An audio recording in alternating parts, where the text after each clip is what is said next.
താമരശ്ശേരിയിൽ 10ാം ക്ലാസ് വിദ്യാർത്ഥി ഷഹബാസിന്റെ കൊലപാതകത്തിൽ കുറ്റാരോപിതരായവരുടെ SSLC പരീക്ഷാഫലം പ്രസിദ്ധീകരിച്ചു. ഹൈക്കോടതിയുടെ നിർദ്ദേശപ്രകാരമാണ് ഫലം പ്രസിദ്ധീകരിച്ചത്. കുറ്റാരോപിതരുടെ പരീക്ഷാഫലം പ്രഖ്യാപിക്കാത്തതിൽ ഹൈക്കോടതി സർക്കാരിനെ വിമർശിച്ചിരുന്നു. ഫലം പ്രസിദ്ധീകരിച്ചില്ലെങ്കിൽ അനാസ്ഥയായി കണക്കാക്കുമെന്ന് കോടതി പറഞ്ഞിരുന്നു. കേസിലെ കുറ്റാരോപിതർക്ക് തുടർ പഠനത്തിന് അവസരം ലഭിക്കും. പരീക്ഷ എഴുതാൻ അനുവദിച്ച ശേഷം ഫലം തടഞ്ഞത് എന്ത് അധികാരത്തിലാണെന്ന് കോടതി കഴിഞ്ഞ ദിവസം ചോദിച്ചു. പ്രതി ചേർക്കപ്പെട്ട 6 പേരുടെ ജാമ്യ ഹർജികൾ പരിഗണിക്കവെയാണ് ജസ്റ്റിസ് ബെച്ചു കുര്യൻ തോമസ് സർക്കാരിനെ വിമർശിച്ചത്. കുറ്റകൃത്യവും പരീക്ഷയും തമ്മിൽ ബന്ധമില്ലെന്ന് വ്യക്തമാക്കി കോടതി ഫലം പ്രസിദ്ധീകരിക്കാൻ ബാലാവകാശ കമ്മീഷന്റെ നിർദ്ദേശം ഉണ്ടല്ലോ എന്നും ചോദിച്ചിരുന്നു.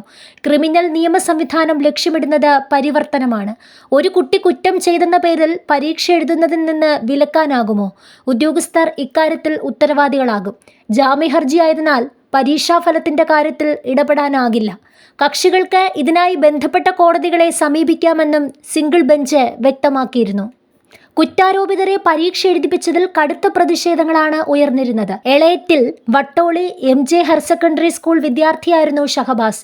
ട്യൂഷൻ സെന്ററിലുണ്ടായ സംഘർഷത്തെ തുടർന്ന് ഫെബ്രുവരി 27 വൈകിട്ടാണ് ഷഹബാസിനെ താമരശ്ശേരി സ്കൂളിലെ വിദ്യാർത്ഥികൾ സംഘം ചേർന്ന് മർദ്ദിച്ചത്.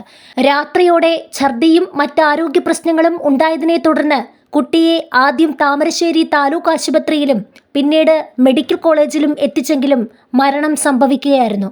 പ്രതികളായ വിദ്യാർത്ഥികൾക്കെതിരെ കൊലക്കുറ്റം ചുമത്തിയിട്ടുണ്ട്.